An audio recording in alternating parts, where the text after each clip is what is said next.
อนนี้เป็นเดือนของโยมว่าเป็นเดือนพฤษภาคมวันศุกร์วันนี้ผ่านเราเอามา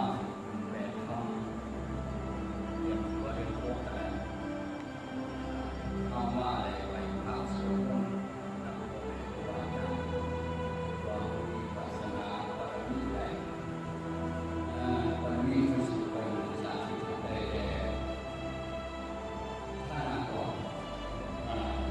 เด็กเราความสวยท่านทุกอย่างต้องเห็นทุกอย่างมีใจคือรู้ก่อนมีสติสติเป็นว่าพวกเราผู้พวกสติอะไรก็เป็นอะไรนะออกจากสติเลยเพราะว่าทันทีที่เจ้าใส่ก่อนเพิ่นองค์สุการปฏิญาณบอกเขาจะแต่งเน้นพระองค์เป็นปฏิญาณเป็นผู้เสริฐเองแต่ยังไปยินเอาพิษมาดียินสามสายทั้งวิทย์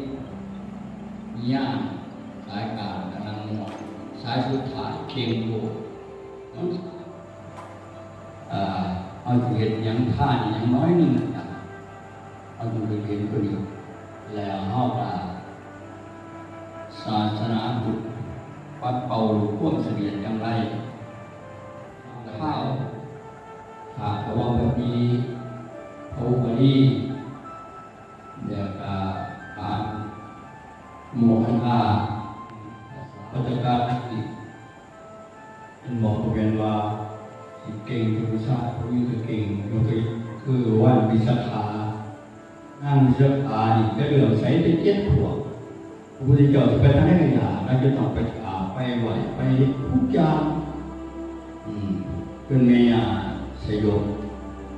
เมียตัวยินดูเด้ไปถือพูดมันอยู่กับเขาเป็นอะไรก็แบบไปอยู่ประเทศอเมริกาแต่ว่าอเมริกาผู้ชนคนโดยพอพันแห่พวกเกี่ยวว่าไผ่วอขึ้นลูกนี้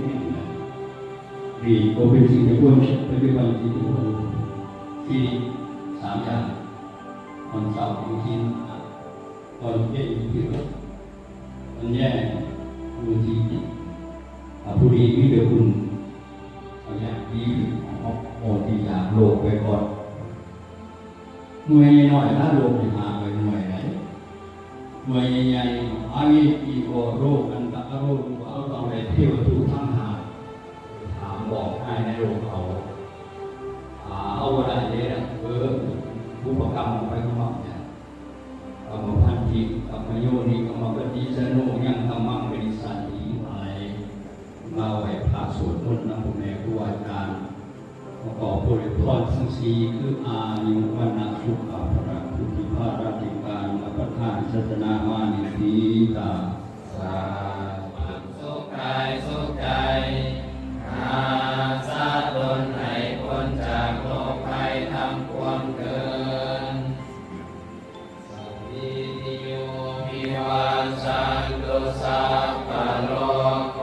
สยปุตตะลาจาริโยปะกาลาจามาตาเปตาจายาตากาเปยามามังสุริโยจันติมาลาสะพุณาวันตานาลาภิจาพมมาลาจาอินทาจตุโลกาปาลาจาเทวตายาโมเมตามนุสัจจามาสตาเวริกาปิจัสสะเพสัตตาสุขิโหตุปุญญานิภากตานิเมสุขังกัตเตเวทังเกตุกิปังปะเวทาวมาตังอิมินาปุญญาก